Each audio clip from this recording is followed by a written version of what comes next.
আমার আগের পেজে 5,000 ফলোয়ার, 60,000 মিনিট ওয়াচ টাইম থাকার পরও আমি কেন মনিটাইজেশন পেলাম না? জানতে হলে পুরো ভিডিওটি সম্পূর্ণ দেখুন, না টেনে। এভরিওয়ান, আসসালামু আলাইকুম। আশা করি সবাই ভালো আছেন। আলহামদুলিল্লাহ, আমিও ভালো আছি। আমার আগের পেজটা কিভাবে নষ্ট হলো আজকে এই ভিডিওতে সম্পূর্ণ বলবো।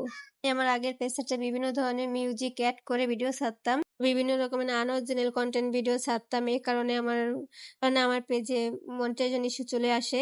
হচ্ছে যে আমার বড় একটা সমস্যা হচ্ছে যে আমি আমার এই পেজ দিয়ে আমি বিভিন্ন ধরনের গ্রুপে আমার ভিডিওগুলো শেয়ার করছিলাম।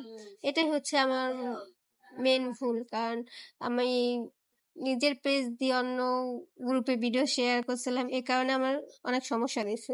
এই সমস্যার কারণে আমার পেজে মনিটাইজেশন ইস্যু চলে আসে, আর এ কারণে আমার পেজটা পুরোপুরি নষ্ট হয়ে যায়।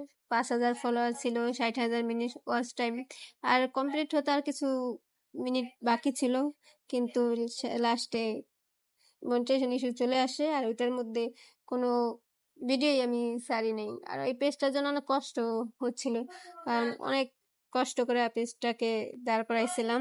আর হচ্ছে যে আহ, নিজের কন্টেন্ট ভিডিও ছাড়া অন্য কারো কন্টেন্ট ভিডিও নিজের পেজে এটা ভালো না, কারণ এটার জন্যই বেশ সমস্যা হয়। আর কোনো গ্রুপে নিজের পেজ দিয়ে ভিডিও শেয়ার করা যাবে না। এই কারণে আমার পেজটা নষ্ট হয়ে গেছে। সবাইকে বলি, কেউ কখনো এরকম ভুল করবেন না। এরকম ভুল করলে আপনার শখের পেজটাও চলে যাবে।